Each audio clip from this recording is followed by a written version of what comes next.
adjourn the meeting. Now I'm going to adjourn the special meeting and call the regular meeting of the Granada Community Services District for Thursday, May 19th, 2022 to order. Can we have a roll call, please? Director Dye. I'm here. Director Clark. I'm present. Director Sukamel. Here. Director Marsh. And Director Seaton. Here. Okay, all here. And I'm General Manager Chuck Duffy. We have Delia Camino, Assistant General Manager, and our District Counsel, Bill Parkin. All right. Do we have any members of the public who would like to speak on an item that is not on the agenda? I see somebody coming on board. Anyone want to speak on an item not on the agenda? Nancy? You're muted. This is not on the agenda, but I just wanted to let people know that the Parks and Recreation webpage at granada.ca.gov has just got a refresh of the content to align it with the recent newsletter. And we added the history of the Burnham Strip document and took off also the summer 2020 Burnham Strip comments document, and we took off the media use permit since that's been terminated. So go and take a look at the new parks page and let us know what you think. All right, that sounds great. Thank you, Nancy. Anyone else want to speak to any item? All right. Moving on to item number 1, consideration of conflict. Barbara, Jill Jacobson Jill has her hand up. Sorry. Thank you. People should know that you can go down to reactions and raise your hand, and that makes it a little easier. But please, Jill, go ahead. Sorry, Barbara, I do know that, but I was having some Zoom problems. Hey, thank you.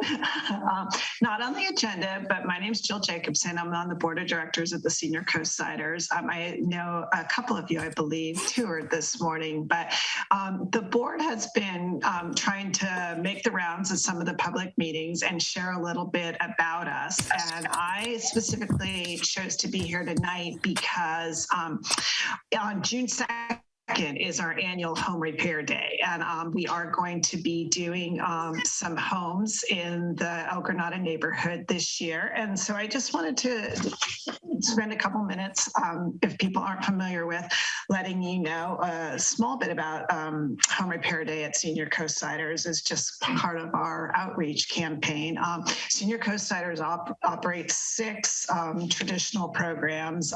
Probably our mission is to work with seniors to enable them to live independently in their own homes for as long as possible. So the Home Repair Day is kind of one of the critical ones to our mission. And like I said, it's an annual event this year. This will be on June 2nd.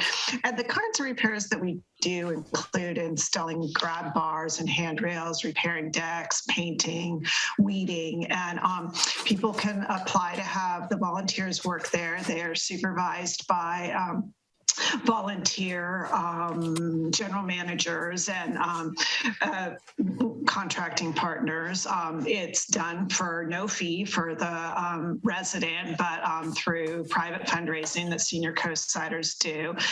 As all of you know, on the coast, the services for our residents are such a patchwork, and so organizations like Senior Coastsiders tries to be a bit of a glue in a consistent place. And I know you guys have been big supporters of our community, and I know a couple of you have expressed interest in learning more. So we certainly appreciate all you do, and I look forward to just continuing to have collaborations with you and let you know about what we're doing out there. So thank you.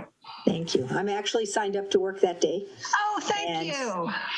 And I had a nice meeting today with your executive director, just talking about what you're looking for and ways we could collaborate on the community center. So great, thank you. Important part of our community, and we're happy to work with you.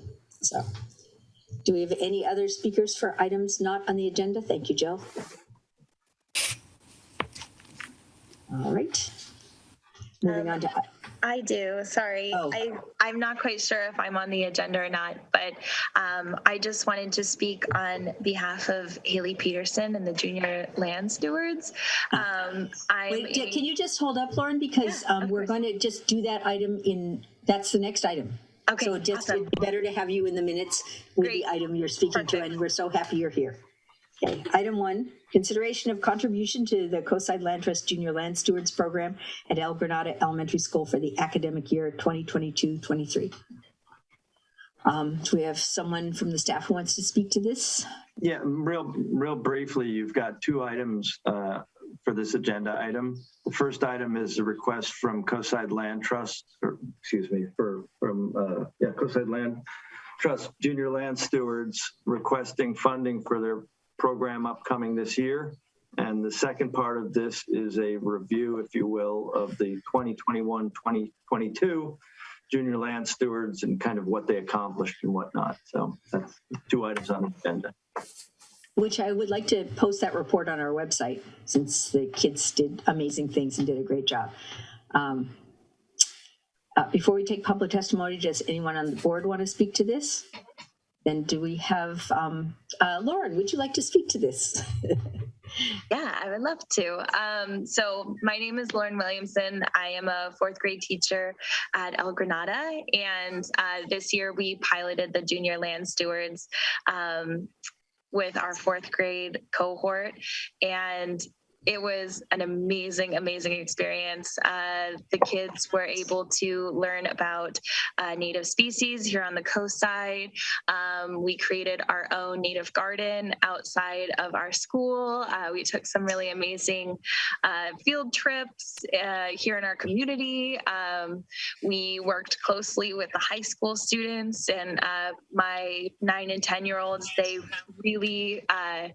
they really benefited from having that mentorship from an older someone in the community. And it was a really great program. And so I just personally wanted to say thank you for having such a great opportunity for these kids. And it gave us some time to slow down, be more present, and really tap into the importance of where we live on the coast side. So thank you. Thank you very much. I see that Joe Chamberlain, the Executive Director of the Coastside Land Trust, would like to speak. Thank you, Madam President Dye. I appreciate the opportunity to speak with you and your board.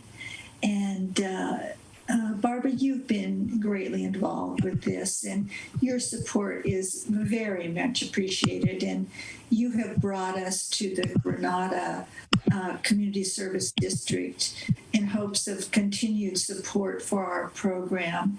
And I do believe that it speaks to the needs of our times, not just our community, but the youth of the future, that the responsibility for caring for and stewarding our lands, and ours in particular for public lands. Of course, this extends to private lands, which is beyond the scope and mission of our organization.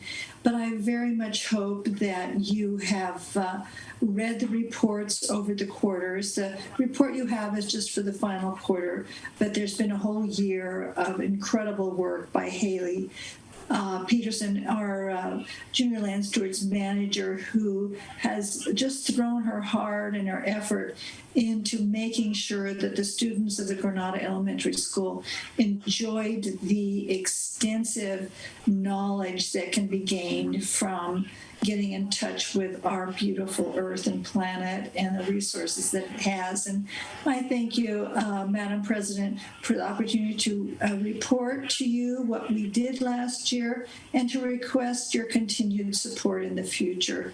Thank you. Thank you, Joe. Barbara Lohman, who is president of the board of Coastside Land Trust. The Junior Land Stewards program really works in 2 ways. The 4th graders have a huge benefit, but they also are giving a major benefit to the high school students who are working with them in small groups. So with El Granada, we were able to bring in the agriculture department. And if you didn't go to Half Moon Bay High School, you may not know that there is a significant agricultural component to science education at the high school. And so those agriculture students, the older ones, were able to come down to El Granada and mentor the younger students. And, I think that all of us are worried about all of the children in our community, the self-esteem of the high school students and the fourth graders, and both of them benefit from this, because when I can tell you that when those high school students leave, they feel like they have done something major, and it is really powerful on that end also. Right. And I don't play any official, I want to make it clear, I don't play an official capacity with this program. I'm very proud to be on the stewardship committee for Coastside Land Trust, and I volunteer for this program, but I don't benefit from it specifically, except that I feel like getting these kids of El Granada out onto the land is really very consistent with our mission. Do we have any comments for members of the board? Nancy?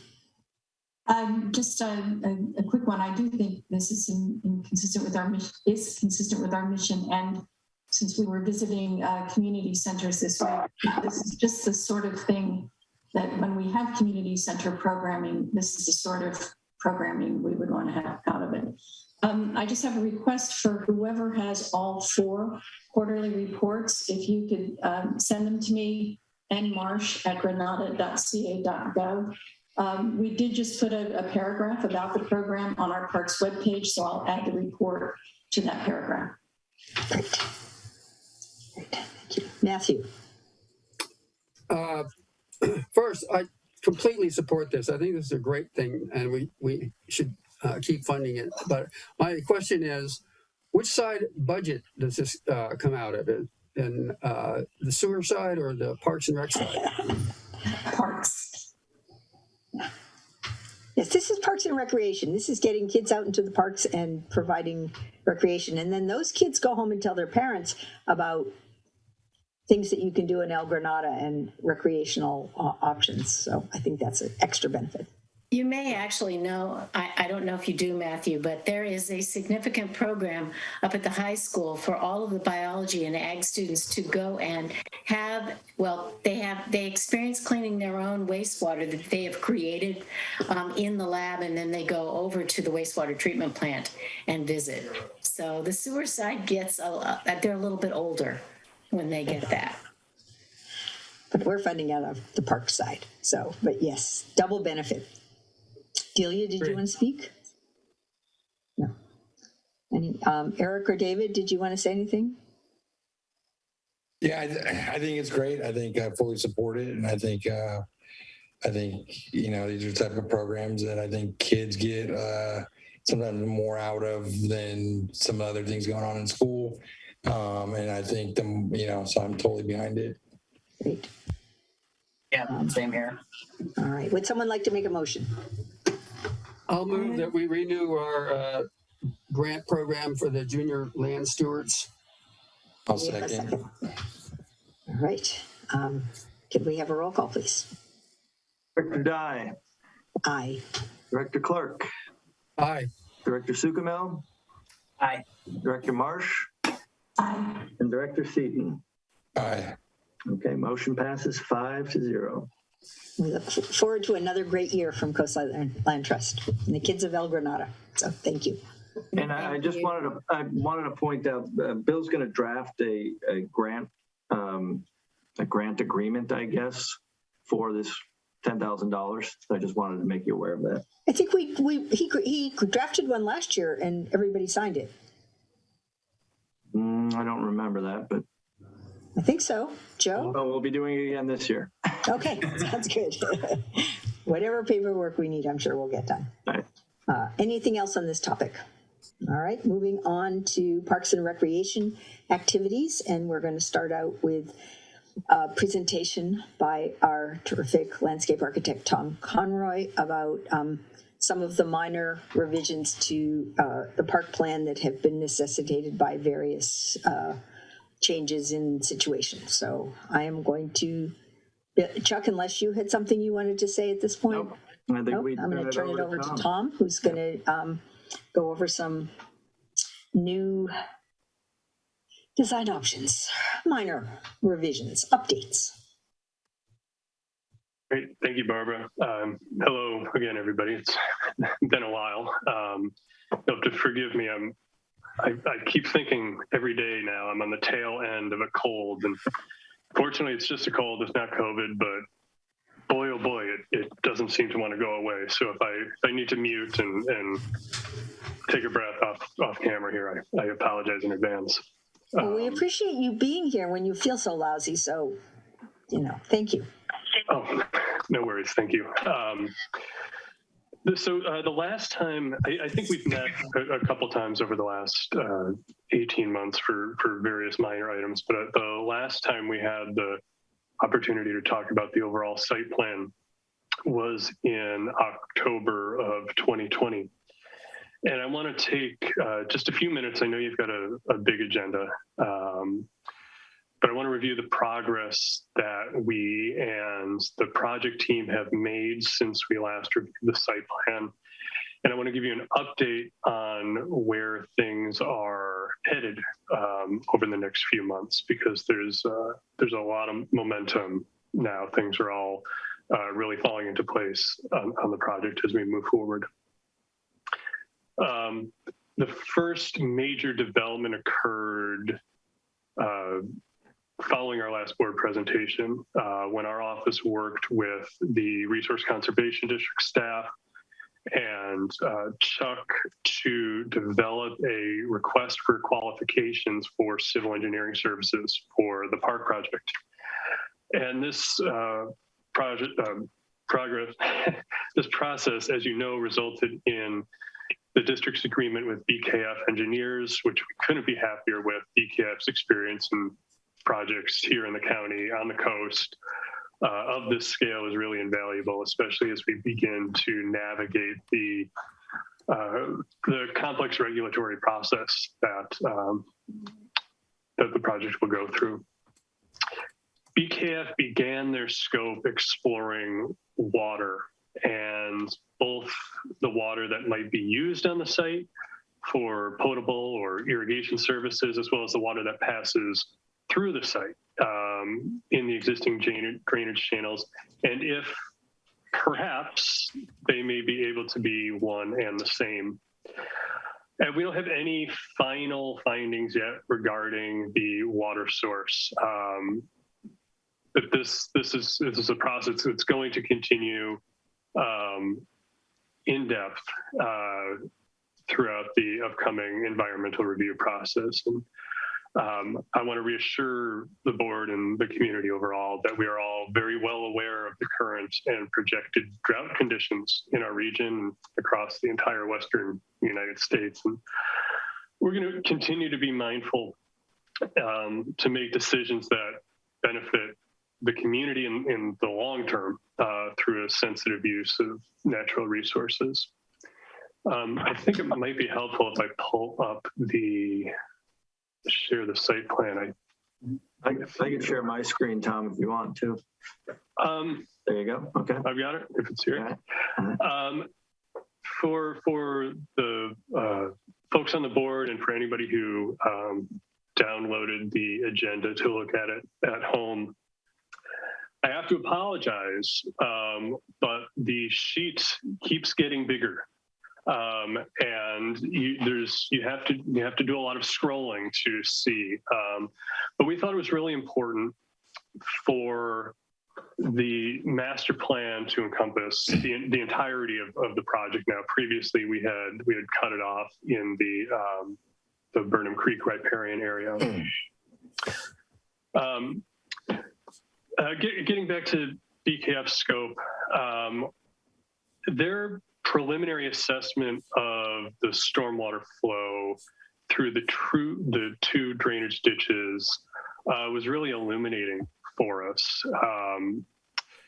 It directly impacted the schematic development of the relocated drainage ditches that we referred to on the previous master plan. And I think just for some context, I'll pull up the previous master plan and kind of show you the middle of the site here, where we had schematic representations in these sinuous blue lines of a way to relocate, rehabilitate, revegetate those existing drainage ditches and really turn them into an amenity, turn them into a means for bettering our local environment by slowing the speed of stormwater through there, letting it percolate into the soil, filtering the water that passes through.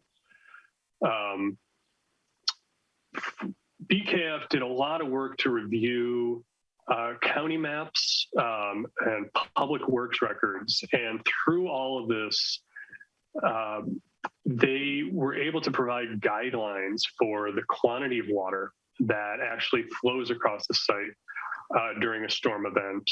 And they also let us know what the general geometry of the channel would need to be to support those flows.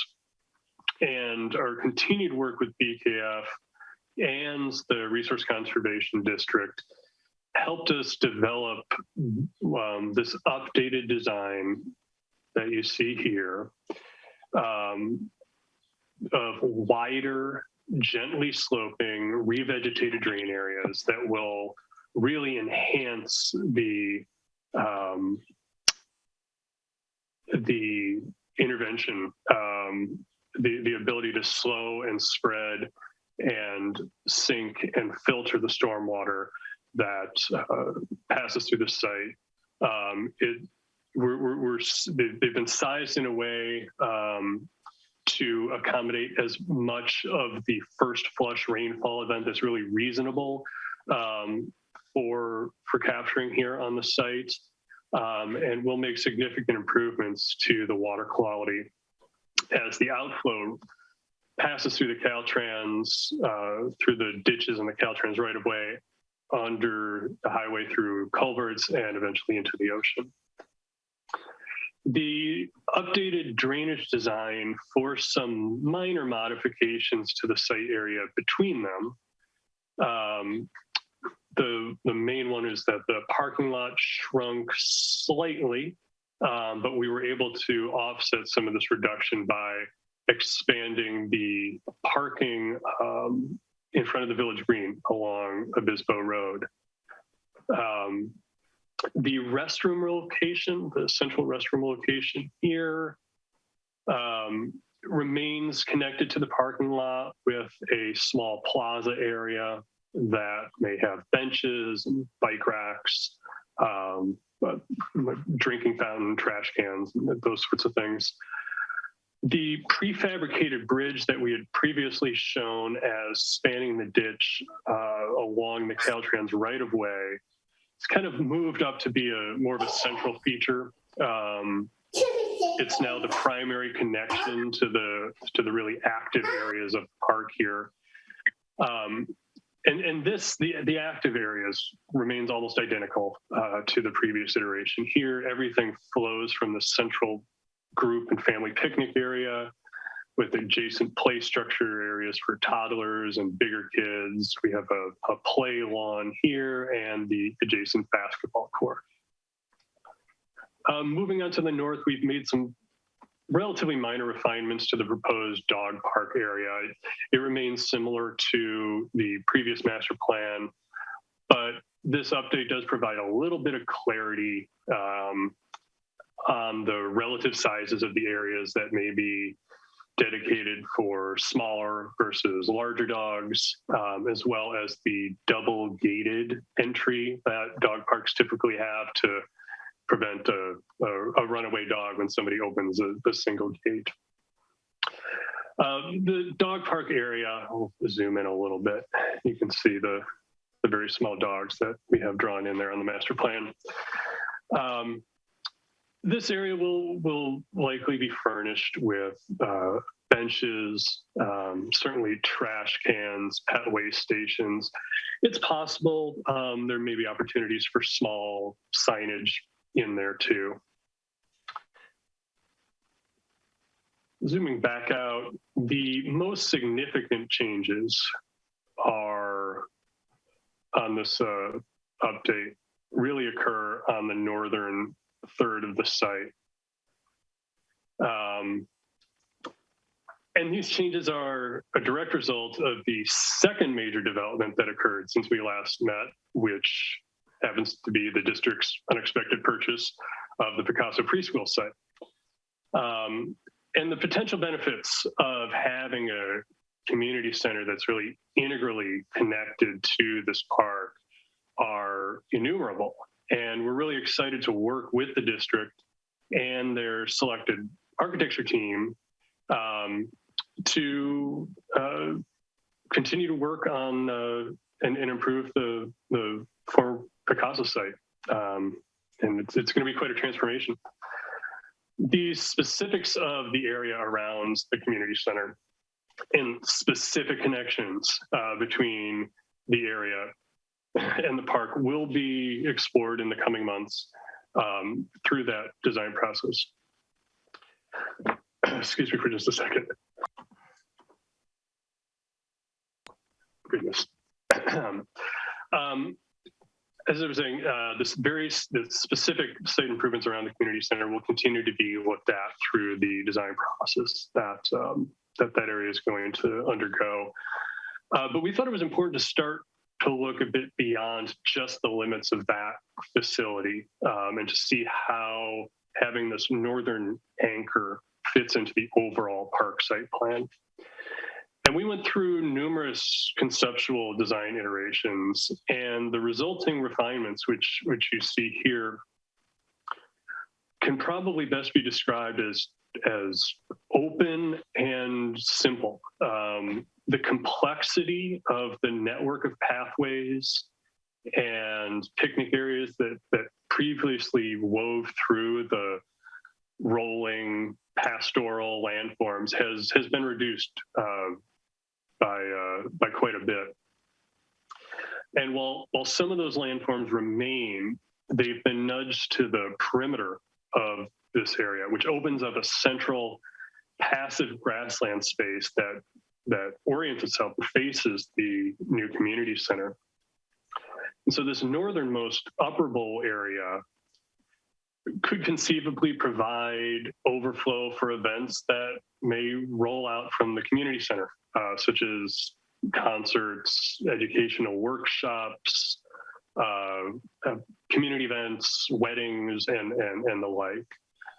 The lower bowl between the upper bowl and the dog park area may remain more of a passive space with potential pockets of coastal prairie restoration efforts and certainly eradication of the numerous invasive species throughout. All of the previous passive amenities remain. We still have our small picnic areas notched into the landforms. There are fitness stations. I think we have 8 of them spread throughout the main park path. The bocce court, we're not showing it on the plan, but we're anticipating the bocce courts will probably have a little bit more connection to the future community center. But if it doesn't quite fit in there, we have other options for incorporating those if it's something the district and the community continues to support. The next steps for us and the rest of the design team are to continue our work towards the coastal development permit submittal. I've got piles of things on my desk here. I know our civil engineers have piles of things on their desk working on some of the specific grading issues. One of the major efforts in our CDP submittal is to bring on our CEQA consultant to the team. And we understand that RFP is nearly ready for release by the district staff. We have done a lot of work on it. The RCD staff has worked on it. And I know district staff has put in time in it, into it too. For efficiency, the CEQA consultant will examine the potential environmental impacts of the park project, but most likely the community center as well. So moving forward, the close integration of the design teams for both facilities going to ensure a successful project. And we are fortunate that all these design teams have worked together quite a few times in the past and have a really positive relationship. So that's a great thing for all of what's happening. Definitely.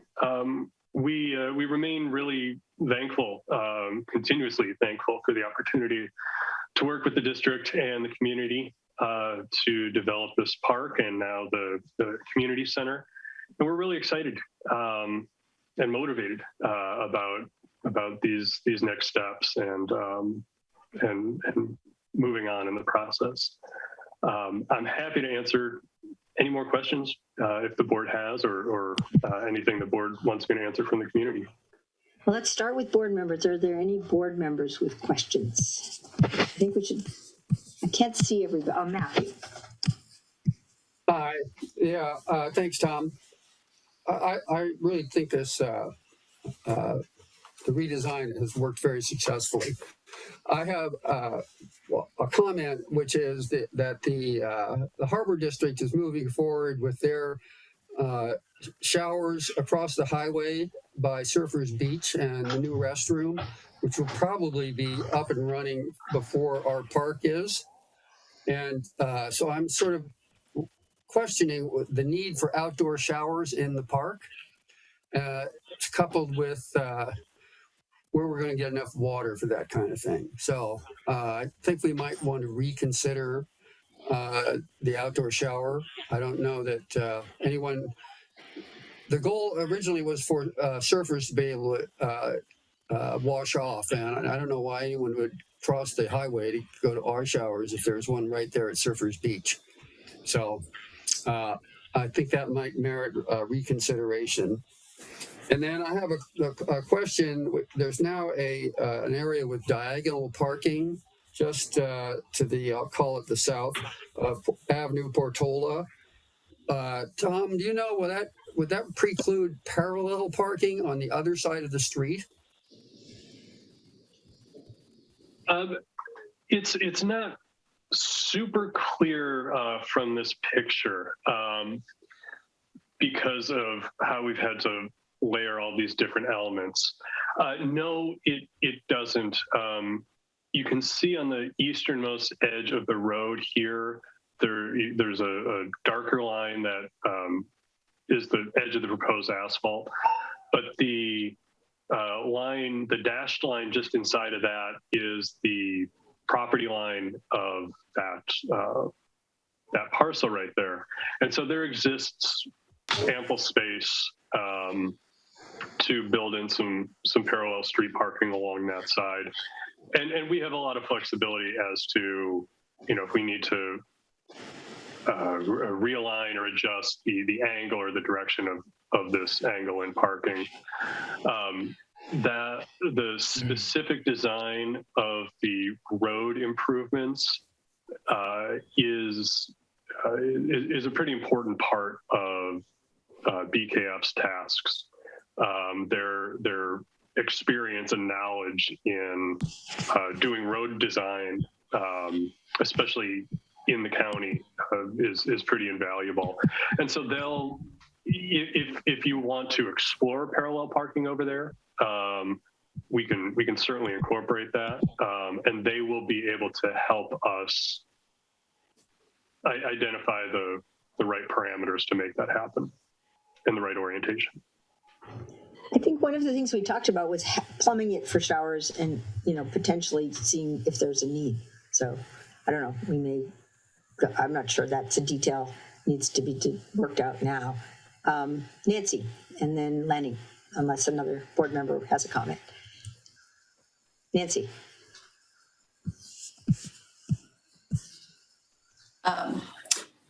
Kind of on the same point, I had a conversation recently. We're still getting some comments in as a result of our sign, and Tommy, the owner of the Tommy Tsunami Surf School, had asked about showers. Michelle just made this point on chat, because where they shower is where they take off their wetsuits and where they park. So I think we had said we would plumb the restroom for showers and make a call on it later. So I would I would want us to continue in that vein until we see how the new showers work out and where people park. I think we will still have our locals parking down there. And it's, I guess his surf school uses the parking lot to pull people together to go over to surf. So I would just hold and see how the harbor works out. But I do agree with the water concern. And we also, just for the public to know, that we have included the design of the restroom as part of our architect's task, so that it will, the idea is that it will be consistent with the community center design. So it will look nice there. So Nancy, did you have more to say? Do we have any more board members who want to speak? Sure. Yeah. My comments would be, I feel like,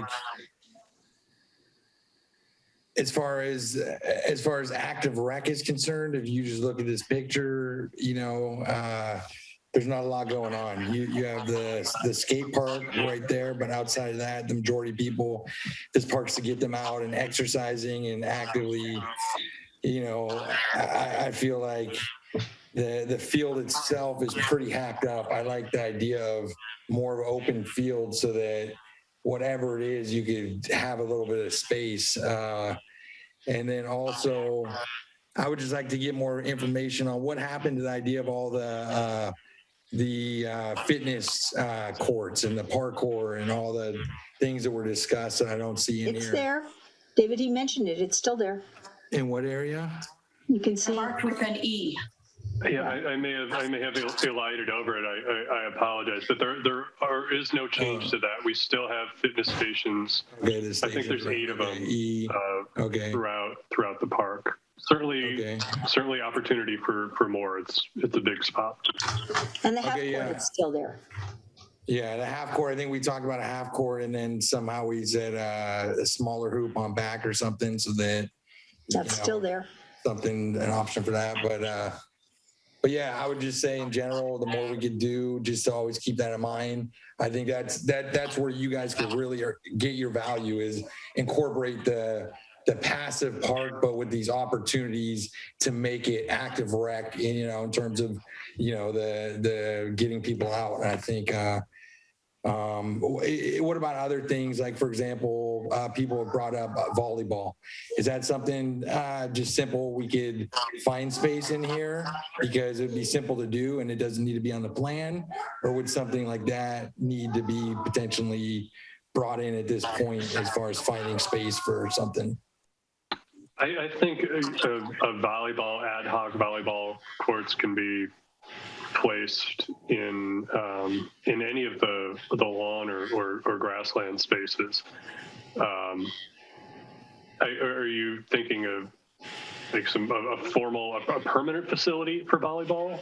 Is that what you're suggesting? One way or the other. I mean, I just feel like my idea of a park, my dream park would be every night going down and seeing people skating and getting better over time, seeing people playing volleyball, seeing people doing some putting, a little putting green putting, seeing another group doing, fitness. The more we could do in terms of being a center where people from all different backgrounds, all different, levels of fitness could go out there and in their own way get an experience, get a good exercise in. I think the more that we could do in terms of that, that's where I think you guys could earn your value in terms of, and lately I've been seeing a ton. I went up to Clear Lake. You see this park in the middle of nowhere, and it's a beautiful fitness stations where you can adjust all the weights and stuff.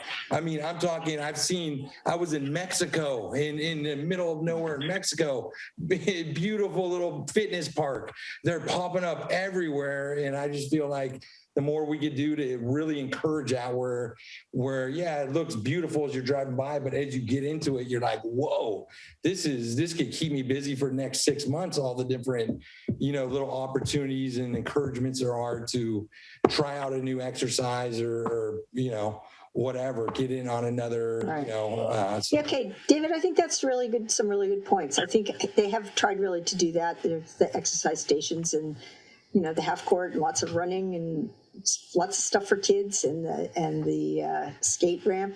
Nancy, did you want to speak to it? Thank you, David.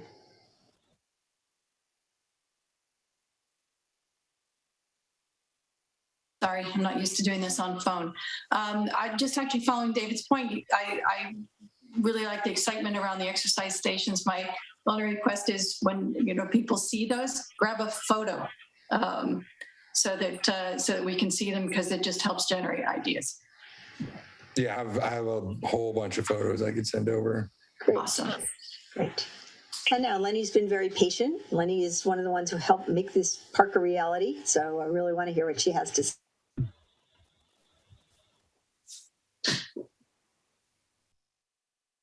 I think you're.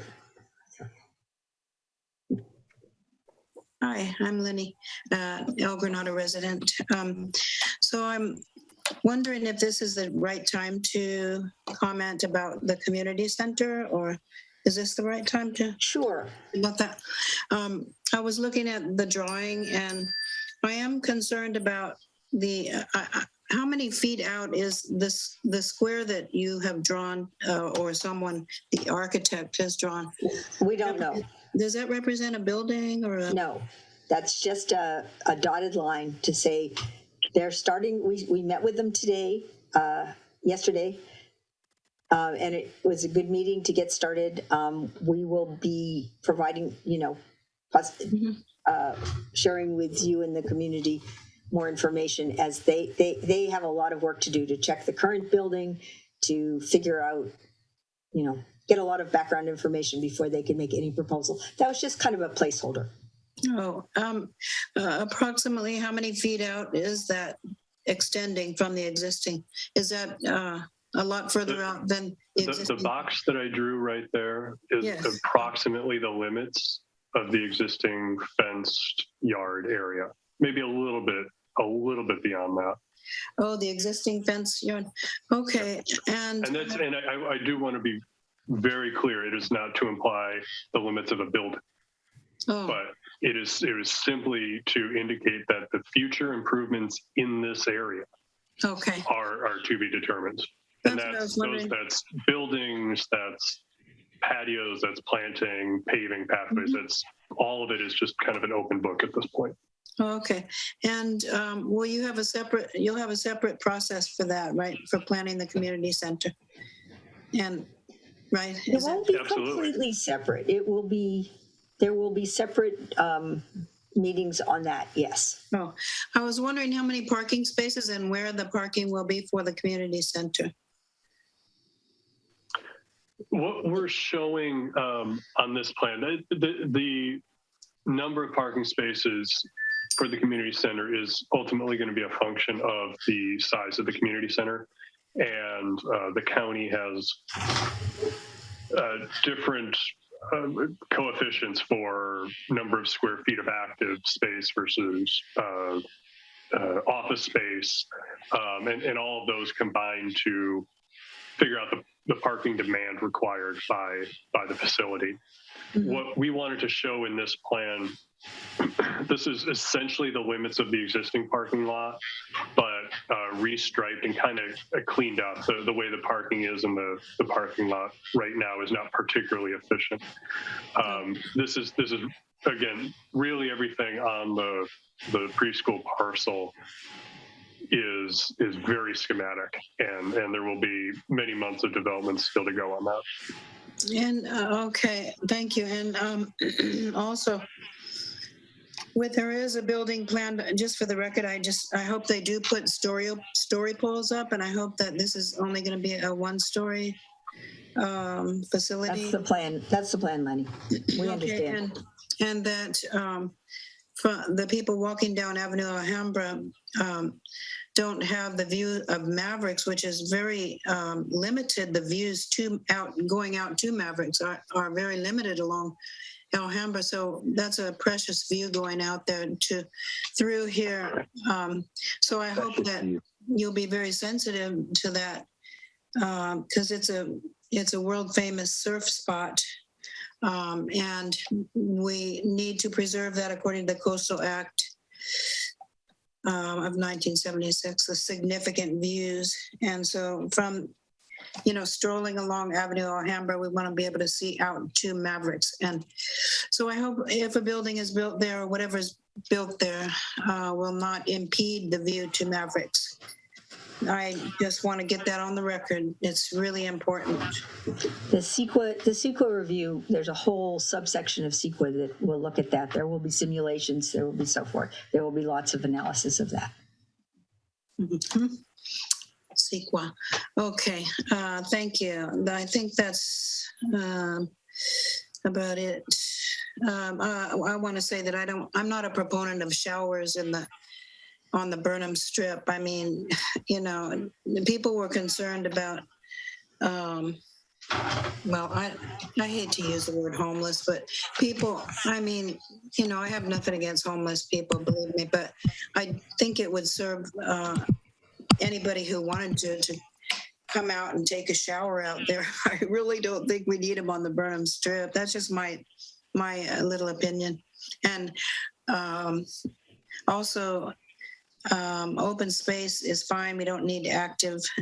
People can just play volleyball, like Tom said, anywhere they want, I believe, on the Burnham Strip. They should be able to set up a volleyball court and then take it down. It doesn't have to be a permanent facility like in San Francisco.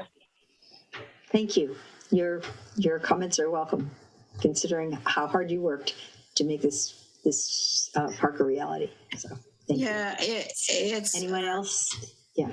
It's a real nice thing to have a park, but I'd like it to be as passive so that we can make our own fun out there. We don't have to have all these formal things out there.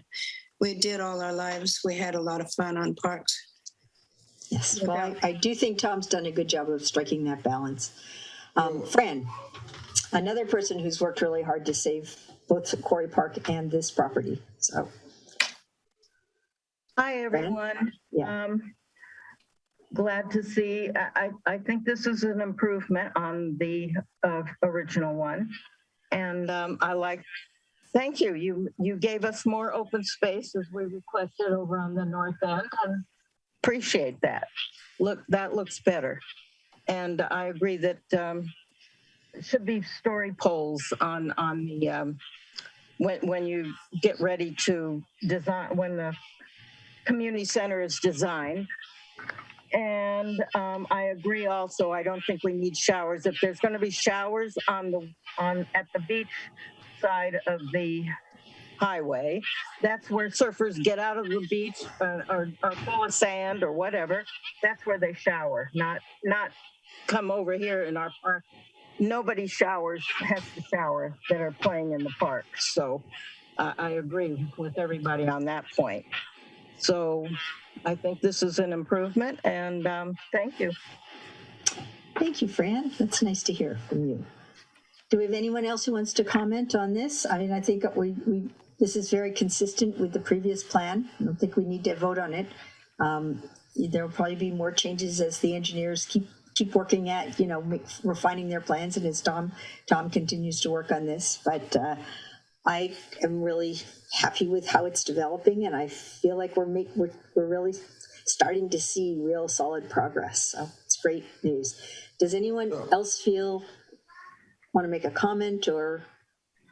All right, well. Yeah. My comment was going to be specifically, as I look at it more and more, I really have a problem with the cost benefit analysis of this first pathway that goes through the open space area where exercise station 1 of 8 straight up with that near the future community building center side.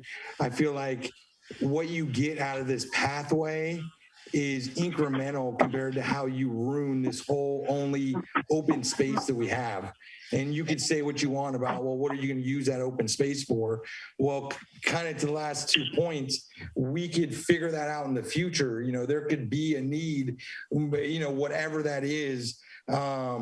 to have that extra open space and not hack that up where you have people walking through and saying, sorry, you guys can't play here. You're in the middle of our path.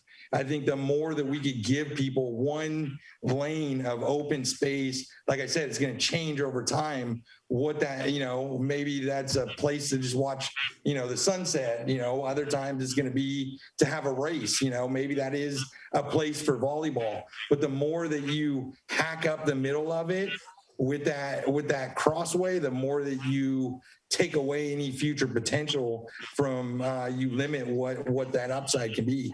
And I would just say, if I look at anything, if I would just say, please take away completely this one middle crossway, or at least move it towards one side big time, so that you have as much open space right there, as one key area where, like I said, over time, there's going to be variable uses, but at least you have that and you're never going to regret, kind of hacking that up, where I don't see, unless maybe do you have what is the huge benefit of having this extra walkway that versus just having people walk all the way around? What is the idea behind that? Tom?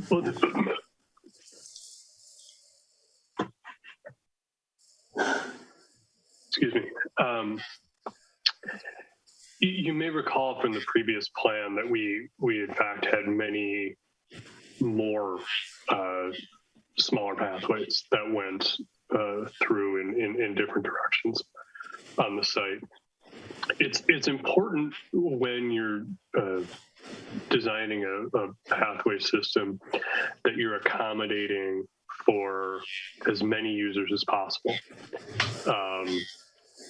The main looping path, the wide path that goes throughout the site, I anticipate it's going to be a much more active path. It's designed to be an active path. In fact, the majority of it is designed to sync up with the county's parallel trail, their multimodal trail, which is designed to accommodate simultaneous bikers, joggers, kids, walkers. The narrower paths allow for people to get away from that main path. It allows for different circulation through the park. It's not always of benefit to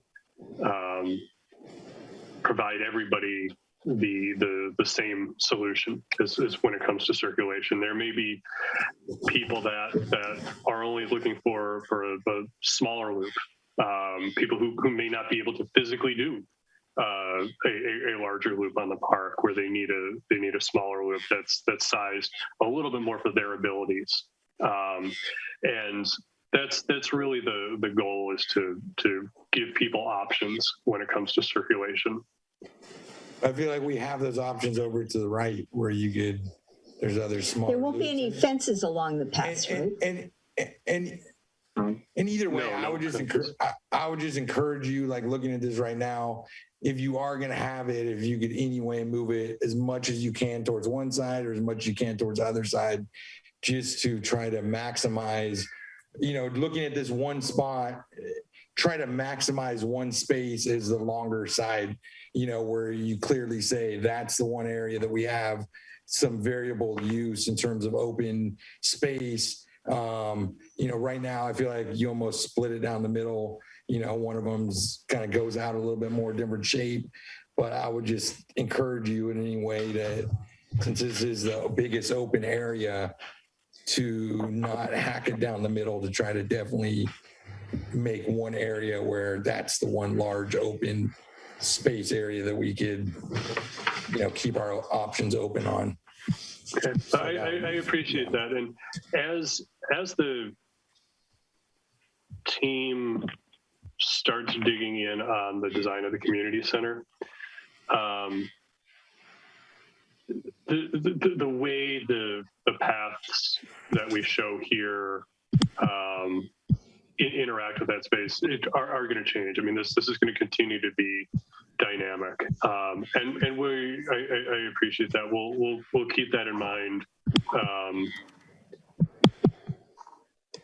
as you know, as we continue to refine. I mean, you know, I feel like I've been saying this for years, but none of these things are final. We're just getting closer to the final, and so each opportunity, each time we meet, is an opportunity for further refinement. So thank you. Thank you. Appreciate it. Fran, I see your hand is up. Did you call on me, Fran? Yes, I did. Yes, I did. Okay, I just wanted to quickly say, I think I agree with David on that one. You could take out that middle path between that breaks up the big space there, the big open space.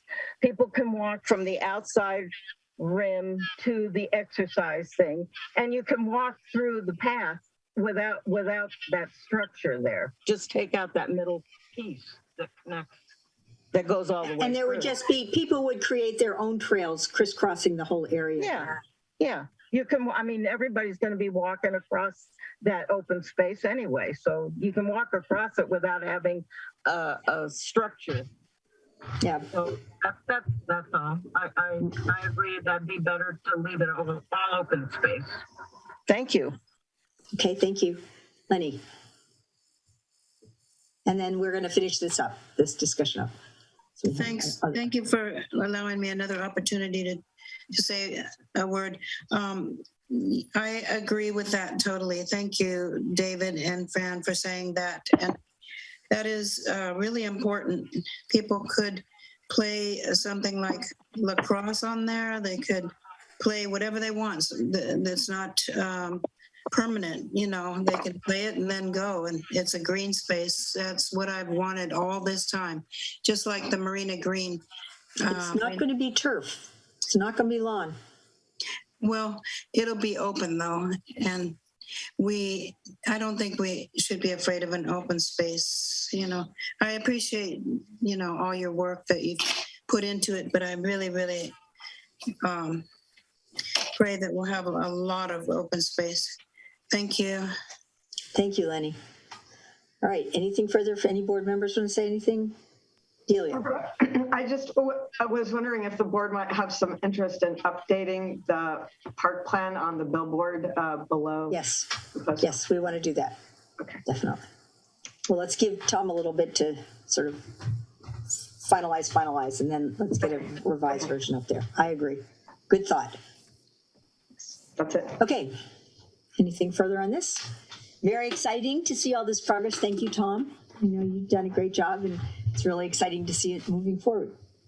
Thank you for, you know, to the whole board for your support and your input. This is a very exciting project, and especially the anchor of the community center is really going to make this a very special place. We're very fortunate, feel very fortunate to be a part of it. So thank you. Yes. Good night. Take care of yourself. Thank you. Thanks, Tom. Right.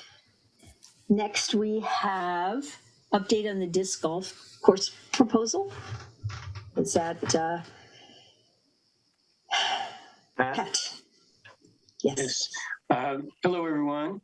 The disc golf subcommittee has met yesterday, and we have reviewed things. We've gotten public comments, informal, and just to let everyone who might be listening for the first time know that at the last monthly meeting of the board, we presented a proposal for a disc golf course, 12 holes in the Sonora Sevilla parcel owned by Granada, by the Carrillo Unified School District.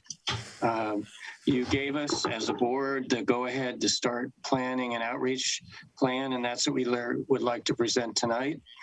And with the goal that the board would give us the yay or nay to proceed with the outreach plan. We have a time frame proposed. We have a general idea of the budget it would cost. So I'd like to discuss that tonight, if that sounds good to you. I think, Pat, at the last board meeting, we delegated that so the whole board doesn't have to review the whole proposal.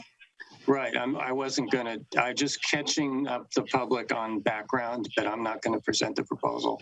Okay. Yeah. All right. So what's the total you're looking for the outreach proposal? Well, let me share with you the outreach proposal plan. I'm trying to share it here. I'm not sure if it's going to come up. Can you see that? Yes. Okay.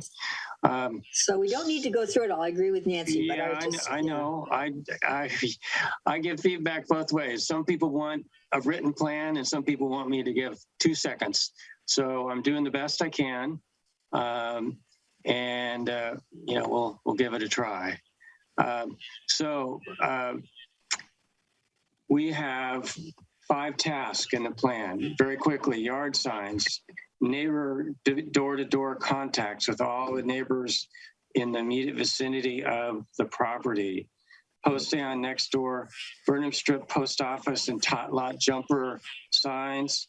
We're proposing that for 2 Saturdays, that tot lot jumpers are again placed in Burnham Park, and that we provide information about not only Burnham Park, but the disc golf proposal there as well.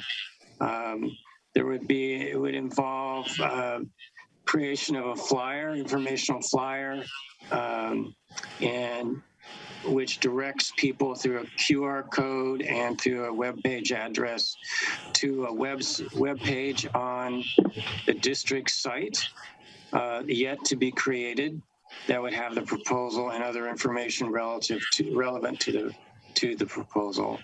So that's the general plan. Okay. And then how much the time frame? No, I was curious to know what kind of funding you were going to be needing for this. Under $1,000, we're looking at about $875 for the signs, the design, the flyer printing, and the tot lot jumpers. Okay. Chuck, should we do a approval of not to exceed $1,000 for this, or just leave it to you to okay it? Staff, that's well within staff limits too. Yeah. Okay. Yeah, I could authorize that myself. Okay, great. Just real quickly, a time frame, and see if this works with you all. If you were to approve that tonight, it sounds like you have, then by the 25th of the month, we would at least have an idea of the web page, and have the disc golf proposal on it. By the 27th or 28th of this month, we'd have signs up at the post office, Burnham Strip, and the tot lot jumper. And this is where we could really use your help as a board, as well as the PAC. May 30th through June 5th, door-to-door contacts for all the neighbors. It's a good way to reach your constituency. June 6th through 9th, analysis results. June 16th, presentation of the results at your board meeting. So that's the general time frame. Excellent. Can't wait to hear what you find out. Anyone else want to speak to this? Nancy?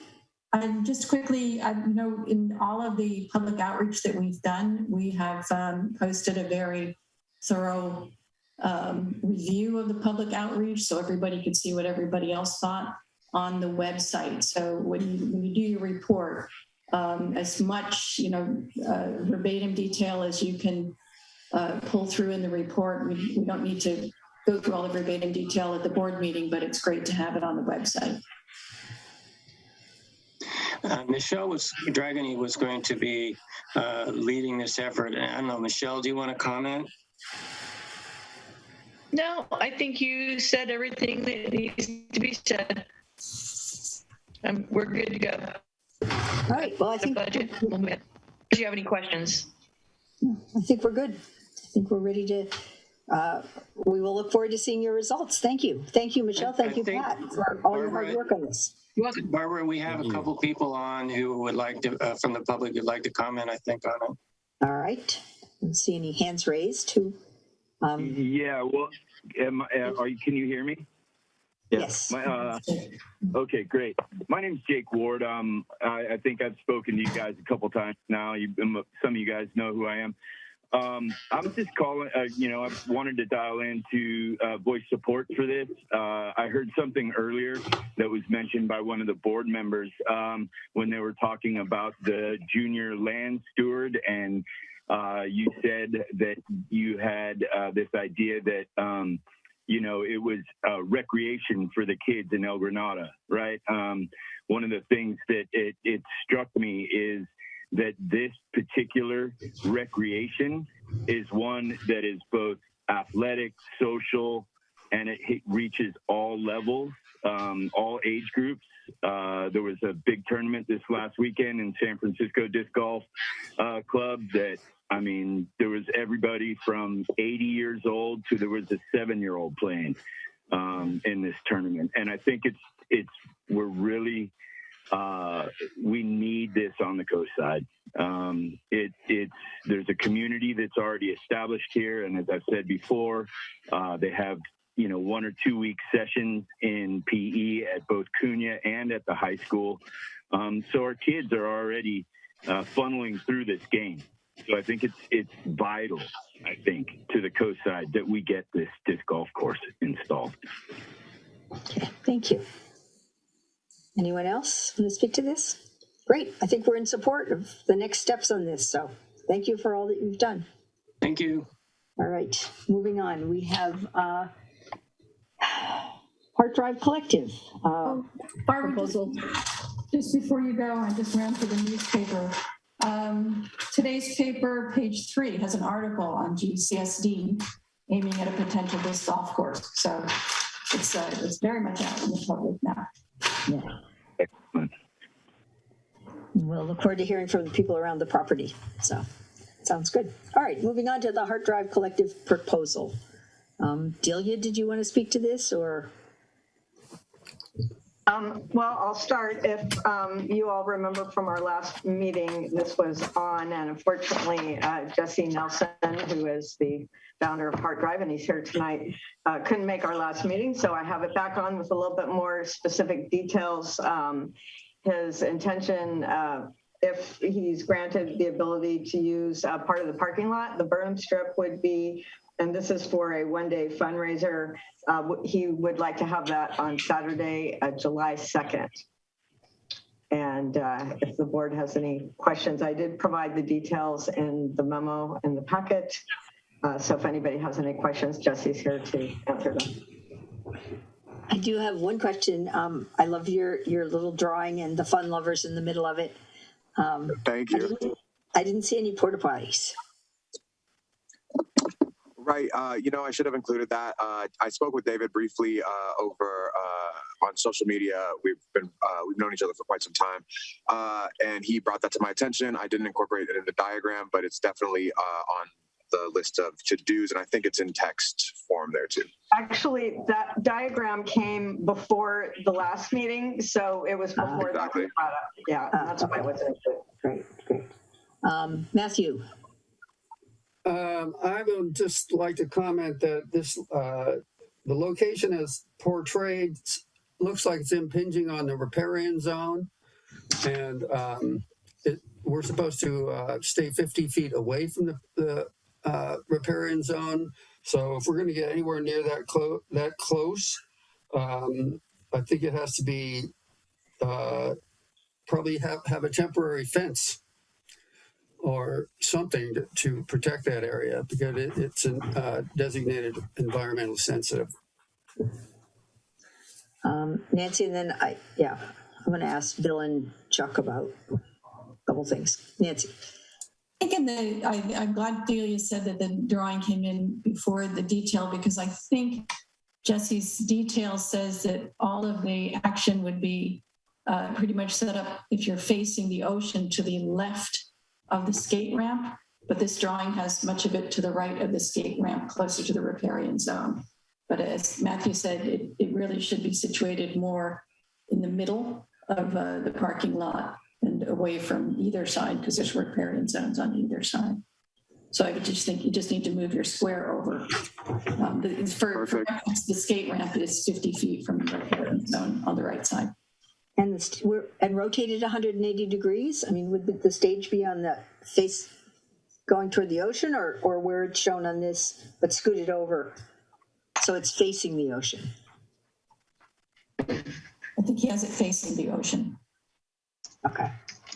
Chuck and Bill, in terms of granting permission for an event like this, do we need, what are the logistics of insurance or permissions or so forth?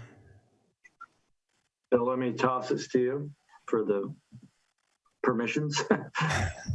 Well, I would normally recommend some kind of use agreement for an event like this with a minimum insurance requirement and indemnity and hold harmless for GCSD.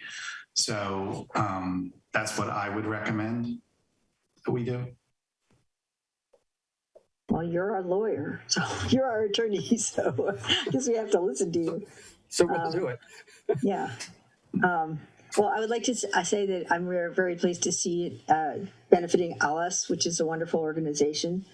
As long as it's not too big, I really am nervous about having events on the Strip that are, huge and out of scale with our community. But this one seems very nice and appropriately scaled. And I don't know if you have all those fun lovers there.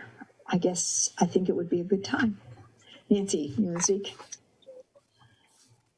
One of the things I like about this proposal is Michelle had done a lot of work on the potential for a music event on the Strip, which would have required a certain investment for us to even try it.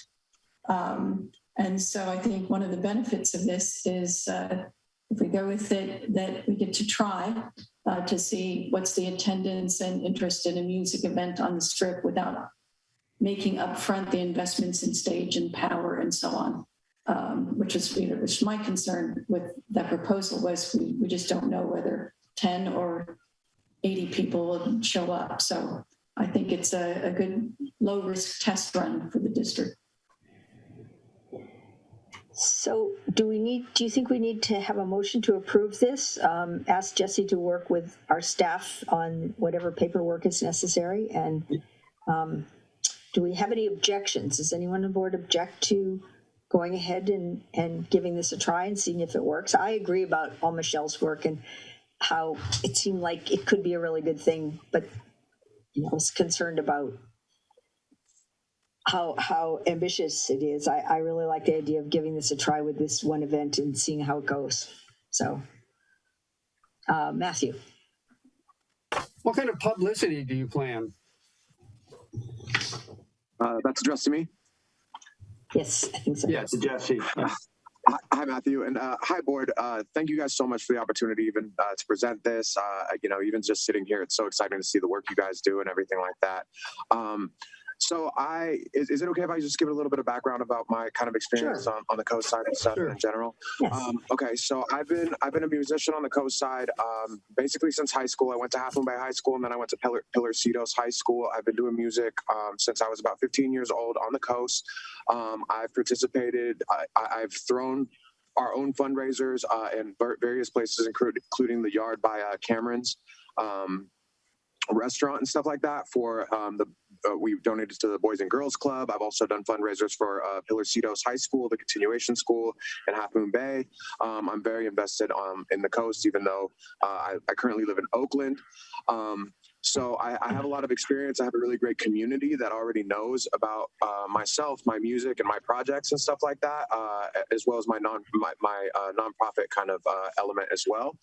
So I would do Facebook and social media publicity. Also, ALAS has agreed to put this on their website and give access to their community there.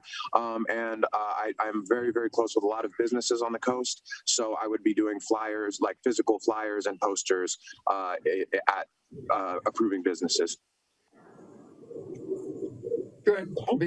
It'd be a shame if you did all this effort and no one showed up. So that's what I was concerned about. And well, I worry that too many people will show up. And the organization that this is for is very worth supporting. So, absolutely, yeah, I'm for it. Okay. All right. Do we need to do anything further, Chuck? Or yeah, I think just take a motion approving this event. Okay, can I have a motion to approve this? Subject to I'll make a motion to approve the event subject to legal agreements and other things that need to be signed. Administrative things, yeah. Yeah. Great. Any further discussion? Can we have a roll call, please? Director Dye. Yes. Director Clark. Aye. Director Sukamel. Aye. Director Steaton. Aye. And Director Marsh. Aye. Motion passes 5-0. And Delia, will you work with Chris on the trash? Yes, I already talked to her and she's already agreed to do it. I just have to give her the date. All right. Super. All right, this should be fun. Awesome. Thank you guys so much for the opportunity again. Thank you, Jesse. Very welcome. All right, moving on. Potential consideration of potential increase in sewer service charges for fiscal years 2023, 24, and 25. Let's get to the fun stuff, the sewer stuff and money. So what I've tried to do here is give your board a first look at our budget for next year and the next 3 years, really moving forward.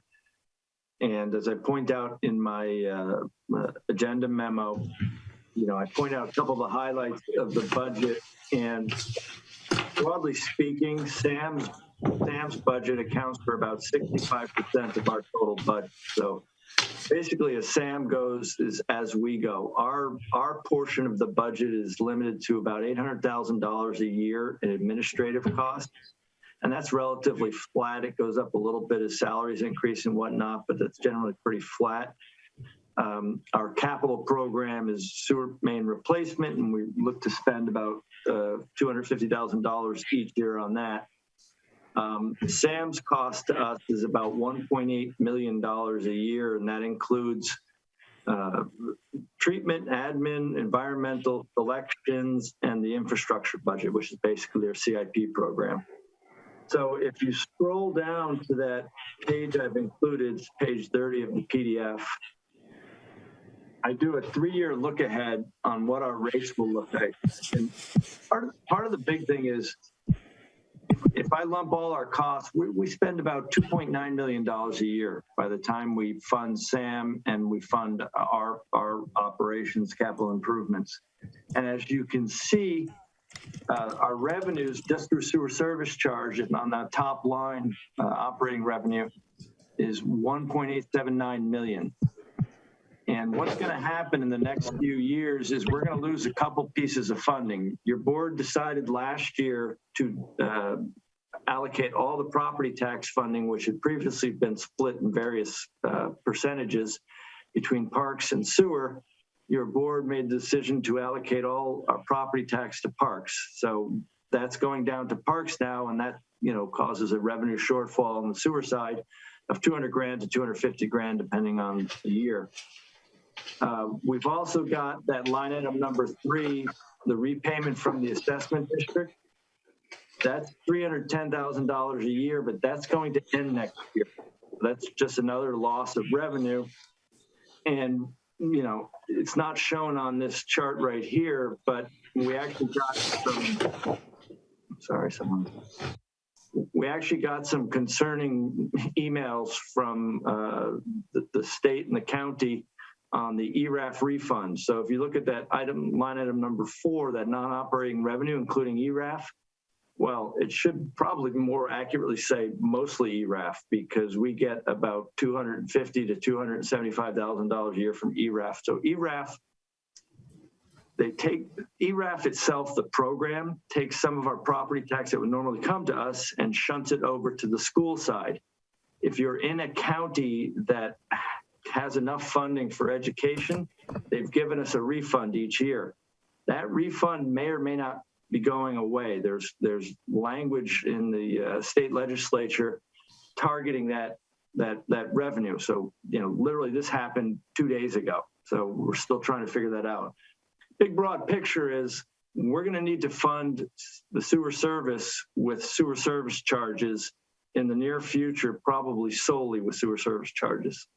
So as you can see on the top line of my spreadsheet there, I've got the sewer reserve fund at the end of the fiscal year. And that I could scroll down to the bottom, but that just shows what our fund is. And I'm looking at recommending a approximately 15% increase over the next 3 years to make up for those revenue shortfalls. Now, we've contracted with a company called Bartle Wells to produce a sewer service charge study and report, and I just got the first draft of that actually 2 days ago. So we'll be polishing that off in the next week. But basically, due to all the reasons I just mentioned, we're going to be facing, some restrictions in that sewer revenue that we've got to make up through our sewer service charge. Generally speaking, our sewer service charge is really low if you compare it, and you'll see this as part of the report. If you go around San Mateo and even down here, most sewer service charges are $1,100, $1,200. You get some of the places like Atherton, they're $1,500. So we're really on the low side. And a lot of that is because we've been able over the years to supplement it with property tax revenue and, the assessment district reimbursement and this ERAF allocation.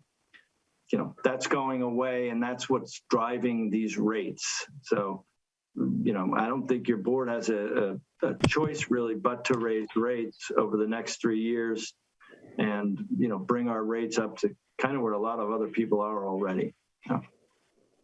It's also the increases in SAM expenditures are a big issue as well. Yeah, and they've had a capital improvement program, and that's increasing each and every year. Their costs are increasing each and every year. So, we're responsible. Thankfully, our flow percentage, SAM, has been going down from 30% 6 or 7 years ago to 20% now. But that could also change theoretically. So I think we've just got to look at it and kind of pledge that within 3 years, our sewer service charge will basically be funding all of our sewer operation, which is what would be the goal, really. And I will note that when people passed the referendum to create the community services district, it did say that there was a possibility that it would result in increased sewer costs, but it's not a huge increase. Nancy, and then Eric. And just two things, Barbara, to your last point. I think it was in 1977 that the state issued guidance that enterprise services should be paid for with enterprise fees, not with property tax. So by 2023, we'd actually be in compliance with that guidance. The other thing is I looked up Half Moon Bay. As you know, MWSD doesn't do a flat rate sewer charge, but Half Moon Bay moved to one. And in each of these years, their fees, using the same SAM, their fees per ERU are $350 to $450 more than each of the projections that Chuck has here. So basically 50 to 60% more than ours per ERU for using the same wastewater treatment plant. So although they're going up compared to our neighbors using the same facility, they're significantly less. Yes. Eric. So apologies if I didn't catch this, Chuck. So the 15% increases, are those to maintain reserves, assuming ERAF stays in place? I mean, if we come to find that that's going away, do we need to look at a bigger number? Yes, and I don't know when we'll know that, Eric. That's the problem. Like I said, literally, I found out 2 days ago. Delia had alerted me to some of this maybe 3 or 4 weeks ago, but it was still kind of vague. And the county recently, Shirley Terrell from the county of San Mateo recently sent out some guidance. And the ERAF calculation is fantastically complicated. The big picture is the state is, I think, trying to grab the money back. And I think maybe the county is as well. But yes, to answer your original point, if we lose ERAF, there's another $300,000 we're losing, and it's another 10%, and we would have to increase accordingly. And I quick ran those projections. So I don't know how soon we'll know that, though. Matthew. First, Chuck, could you send out the most pertinent ones of those scary ERAF emails, please? I like to be able to attempt to explain this to people. And it's nice that the state that's running $100 billion surplus this year wants to grab that back from us. That wasn't lost on me. Yeah.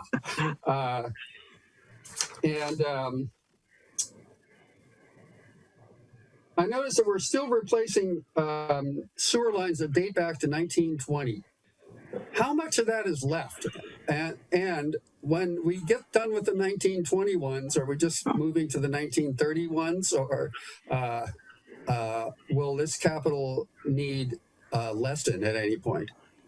Well, when we get, the projects aren't solely 1920 ones. They're generally the majority of 1920 lines, but there are also some that have been flagged through our CCTVing as needing quicker replacement. Your district's interesting. It's got about 10,000 feet of 1920 sewer main, and then it jumps to basically the 1965 lines, which are made of a material called transite, which it's concrete and some asbestos in it. They've been holding up pretty well, but we're kind of starting to get reports from around other sewer districts that they're brittle.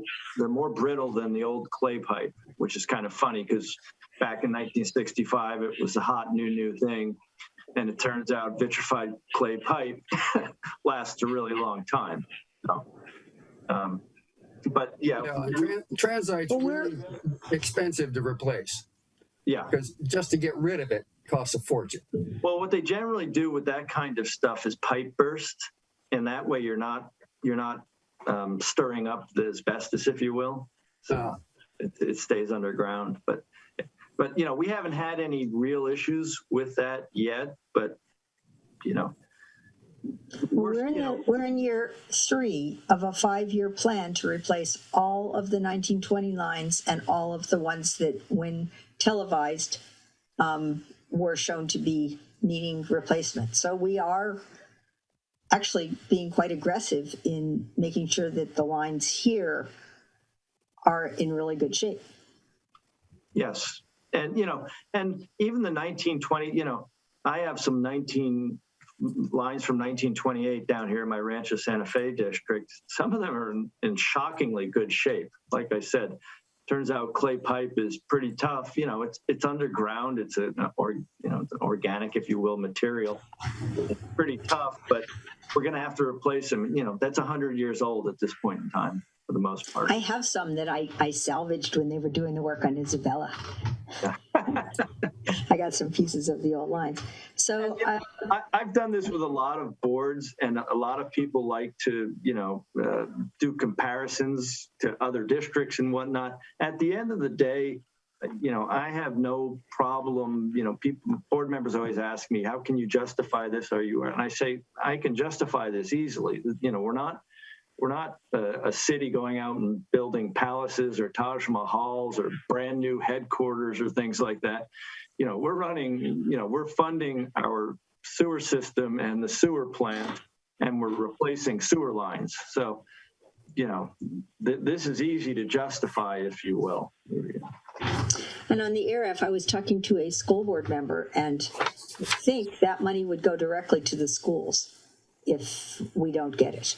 So that makes it a little more palatable Yeah, I couldn't figure that out. Like I said, it's a very complicated formula, and CSDA, which is our kind of advocacy group, they've got supposedly a mixed opinion letter on it, which is going to circulate tomorrow. I don't know where it goes, because I saw something that said the county could appeal and get some of that money back. So I haven't figured it out yet. But does anyone from the public want to comment here? I see. All right. So what is our next step on this, Chuck?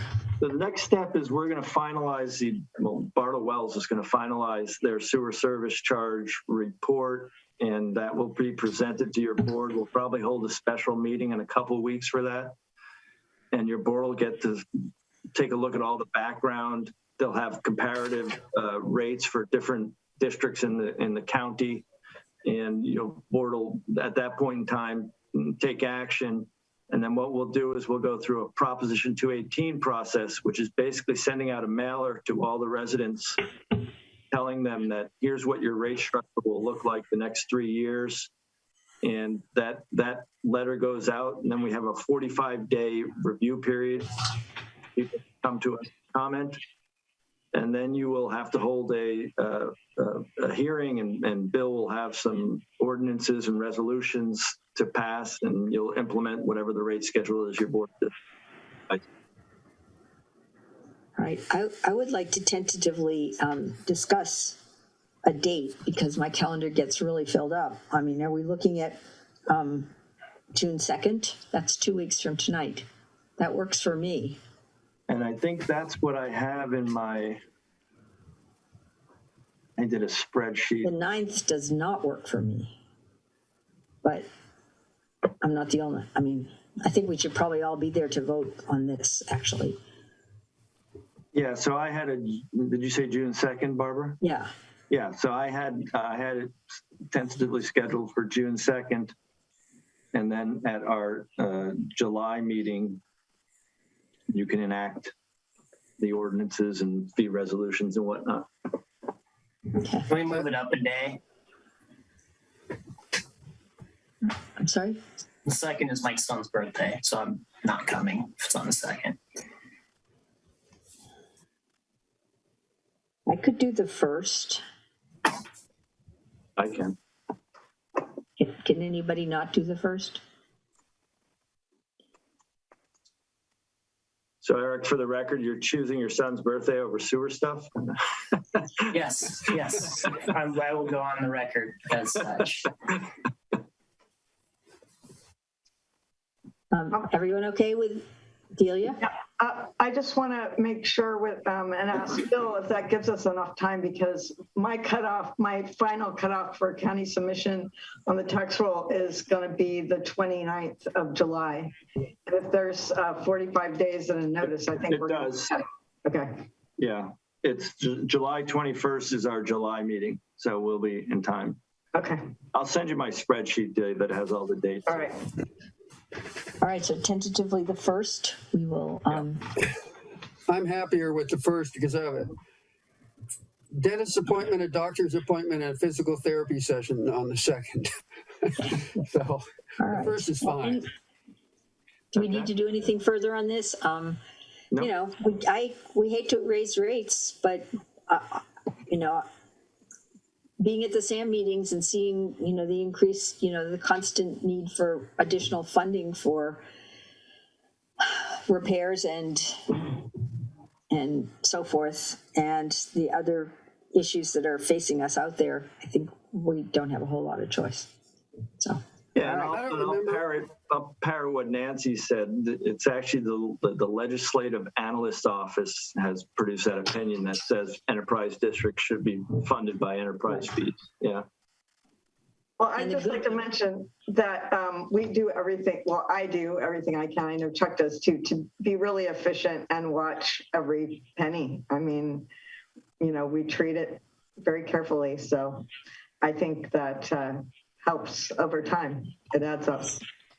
This is a very well-run district. I'm proud to be associated with it. So good job. My biggest concern would just be over time. I've seen it projected sewer operating expenses, administrative costs as a percentage of operations, just continuing to grow, over time. And I just always go back to that number that it just makes me sick to my stomach, because I look at being such a small community, and then we have the same administration costs coming from Half a Bay, same administrative costs coming from Montera, same administrative costs coming from Sam, in terms of overlapping functions that I don't know what it's going to ever take for people to realize that there is a way to become more efficient, not just as an independent organization, but collectively for the community.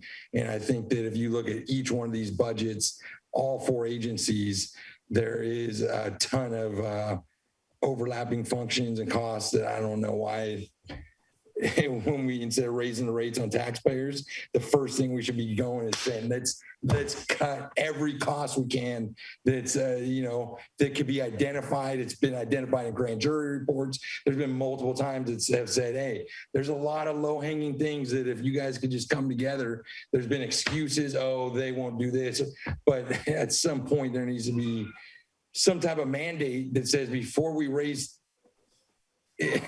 rates this much, let's look deep, not just within ourselves, but collectively, to say, wait a second, where can we shed some costs? Where can we become more efficient?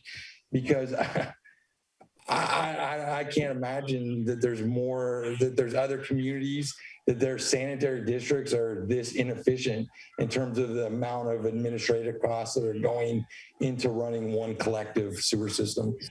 And I think that is something that before we raise rates, I think this is something important to you. Yeah, and we need to look deep. Like I said, it's easy for each agency to look deep within themselves. It's harder for each agency to do that collectively and say, okay, we might take a cut here, but you're going to have to help us here. And there needs to be a bartering where it's not going to. It might not seem like it benefits everyone, but collectively there's going to be huge economies of scale that take place down the road. Yes, where there's going to be massive cost savings. And you've made your point. That is a valid point. Okay, but we're saying, made my point, but I've been saying this for years, and here we are again. Now again, raising rates again, where people have said, "Oh, we won't get there." I mean, 15%. That's over multiple years. That's something where. I'm just looking at this saying, it makes no sense to me how there can't be a push from, I guess people just don't care that much. I don't know. We care a lot, David, but we understand what you're saying. We just don't agree with you. So, Matthew. Well, first, I don't agree that we should do that to our constituents and get more efficient and then have to raise our rates to what our 2 neighboring districts charge. Right. But I have a question. I don't remember how this happened from the last 218 procedure we did. Are we allowed to put in anything about such as what the neighboring districts are charging, or what the average charge is in San Mateo County, or any of that other thing? It seems to me like we're not. Or can we include like another page to point out these kind of things on the 218 procedure? Because last time it was really hard to understand. It seemed to me that a much more accessible, understandable flyer explaining the reason for the increase would have been a good idea. I agree with Matthew completely on that. I think I looked at Half Moon Bay's 2020 218 today, and I think they had a chart with other rates in it. Yeah. To answer your question, we absolutely can. And in the past, I've included, our past rates. And part of the reason we're doing this 15, 15, and 15 is, again, our rates have been artificially low. There's no one in San Mateo County charging $500 a year for sewer. It just doesn't exist in San Mateo or San Diego, quite honestly. So. It looks like a large increase, but like someone said, we're coming up, and even then it's going to be less than the neighboring districts. But yes, we can looked, Hillsborough was at $1,200 a month. So, right. Yeah. And again, I hate to compare districts because we all have different things, but I went through this with my district down here this week. We had a budget meeting. You know, my Rancho Santa Fe district has 18 pump stations and 35 miles of line. 18 pump stations takes up a lot of capital money to maintain them. The neighboring district has one pump station, so their rates are lower. So it's tough to compare them. Yeah, Montera has 13. I don't know how many Half Moon Bay has. Yeah, but those are smaller, really smaller ones. Yeah. Yeah. The Half Moon Bay has 2, I think. Yeah. So do we need to do anything at this point? No, so we'll schedule this meeting. What I'll do is I'll get a draft of that 218 notice out and to y'all and, you know, solicit some input and whatnot. Okay. Anything further on this? Nope. All right. Report on Sewer Authority Mid-Coast Side meetings. It's all the same. Oh, good. Our meeting Monday, we have one item to authorize something for $50,000, and that's the only thing on the agenda. So it's just, I don't understand. Anyway, moving on. There's really nothing new. It's the same old, same old. Well, there were the power Matthew, failures.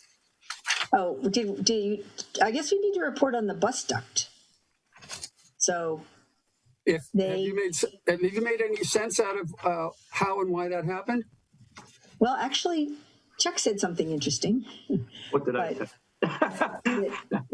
They did some rewiring at the plant, and remember they made a presentation to us, and then somehow a while later they lost the power, and when the power came back on, the main conduit that through which all the wires pass exploded, and so I don't know if they're even back up. Have they been able to? I know they were able to jury rig a connection eventually, but it meant renting a generator for $15,000 a day for quite a while, and messed up everything. It caused all kinds of problems. So yeah, they had done some switchgear work, which is electrical systems at the front end of the plant, and they did that on April 20th, and so they took the power offline on April 20th, did switchgear work, put it back online. Kishan gave the presentation Matthew's talking about on the 25th, I think. Then on the 28th, PG&E lost power. The plant lost power because PG&E lost power, went to generator. When PG&E came back on and got the power back going, they blew the fuses on their transformer outside of SAM, and subsequently the bus duct, which is the main power feed going into the plant, blew up. And because Matthew pointed out, it's the same bus duct that was replaced, I don't know what, 3 or 4. Yeah, 3 or 4 or 5 years ago. Yeah. So. Yeah, 2018. Yeah. So, I don't have anything more on that besides that. Yeah. So they're dealing with that as well as, various other issues. And we have, never mind. Let's just move on. Anyway, consent agenda. Does anyone want to pull anything from the consent agenda? Can we have, I had a couple questions, but you know what? I'm not going to worry about it. Can we have a motion to approve the consent agenda? So moved. Second? Is there a second out there? Second. Any further discussion? Can we have a roll call, please? Director Dye. Yes. Director Clark. Aye. Director Sukamel.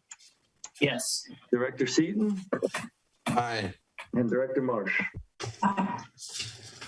Motion passes 5-0.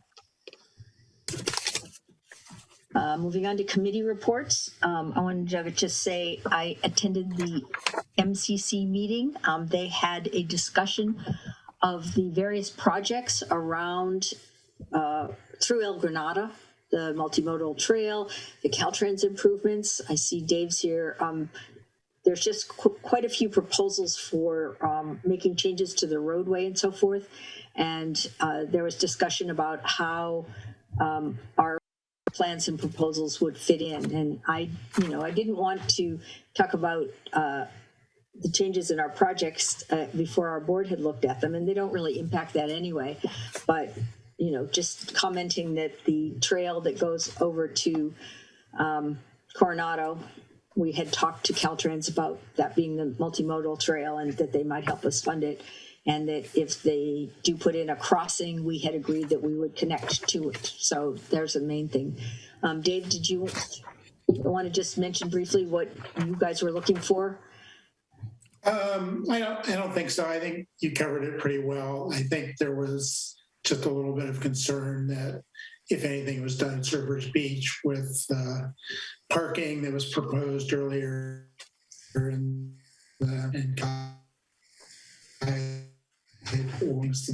Caltrans brought up again on their own for reasons we don't know, same as they put the crosswalk in at Virginia Avenue and Moss Beach for reasons we don't know, that it would match up with whatever you folks are doing on Burnham Park.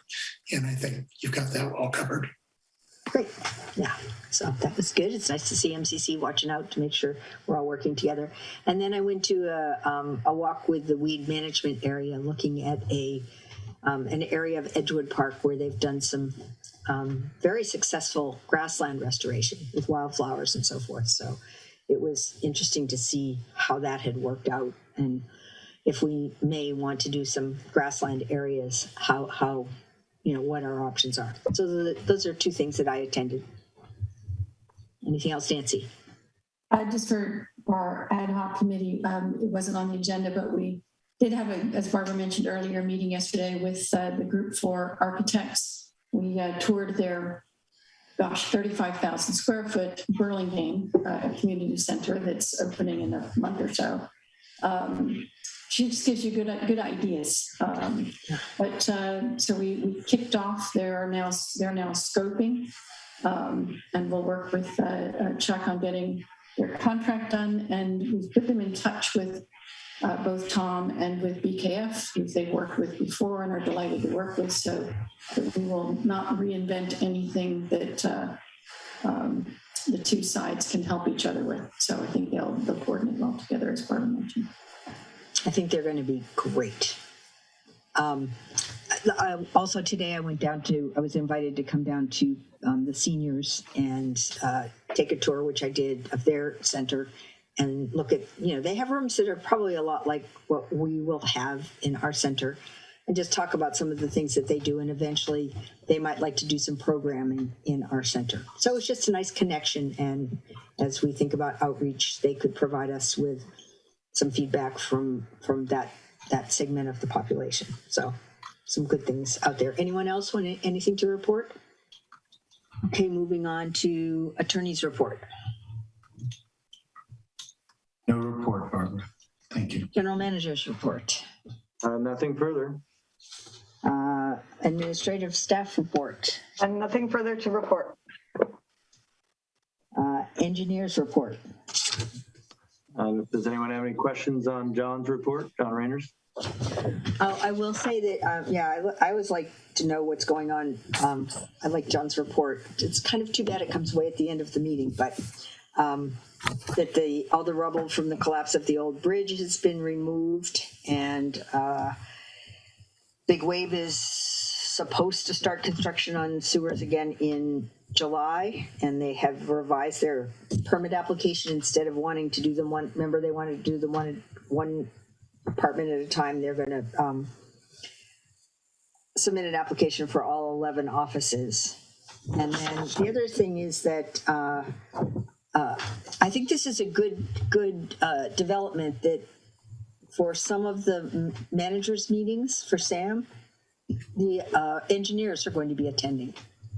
So that, I think, is a good positive thing. John Rayner went to the meeting that they had on the proposed or potential changes to the electrical building at SAM, and had some concerns, as I think Chuck does as well. So I think it's good to have that additional perspective of having engineers at that meeting. Yeah, it was good, and you know, John had some good comments, as did Vivian Housen from Half Moon Bay. So it was good.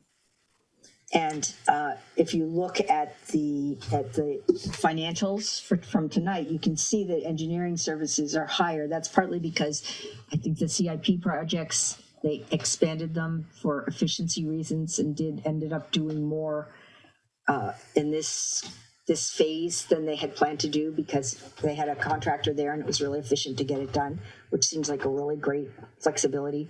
And I think having him, it will cost us a little extra to have him attend some of these meetings, but I think it's going to benefit us in the long run. So yeah, absolutely. Bucky, John mentions that we discussed the need for a study to better define potential flooding, et cetera.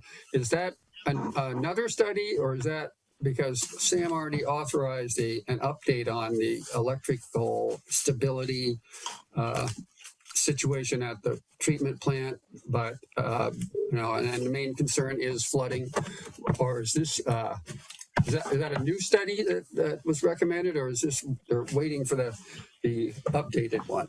Well, this electrical study, when we discussed it at the manners meeting, and I had seen this come down the pike, I don't know what, 5 or 6 years ago, and it just kind of jumped back in, and I don't know what the genesis of it is. But the discussion was basically the study that, who is it, TAS? TSC, I can't remember, TJC. No. The study that TJC did assumed a flood of 3 feet at the treatment plant. And one of the broader questions was, what's 3 feet? Why 3 feet? Why not 2 feet? Why not 4 feet? And there was some allusion to, sea level rise. There was some allusion to heavy rains and whatnot, but you certainly should have some nexus, if that creek next to the plant is going to flood, we should know, there should be a study, if you will, that says, here's what happens if we get a 20-year storm and that creek rises, here's what's going to go through. You shouldn't just arbitrarily pick a 3-foot flood at the treatment plant. So that was kind of the comments from some of the engineers. So I don't know, to answer your question, I can't answer it, Matthew. I don't know if they're going to do another study or not. There's a lot cheaper ways, I think, to protect that electrical building. Yeah, it's unclear to me whether the updated report that was already authorized will address any of those new semi-definitive sea level rise statements that the county and state have made, or they're just looking at purely the electrical system. Well, right. And the sea level rise is the least, I don't want to say it's the least of my worries, but certainly the near term, the electrical buildings at 16 feet above sea level, and the new location that was proposed is 21 feet. And I think someone, possibly Vivian Housen, said, if the sea doesn't hit that high, what's it, sea rises 6 feet, we still have a 10-foot buffer. So that kind of thing. Yeah. And if it hits the higher building, the whole rest of the treatment plant is flooded. So we've got other issues. Yeah. Right. All right. Anything else? Future agenda items? Nancy?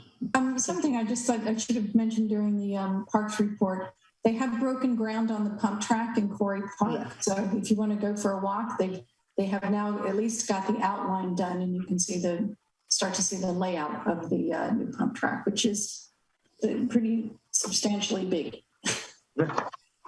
And they're looking at early July for an opening event. Yeah, I think PAC is going to talk about PAC participating in the opening.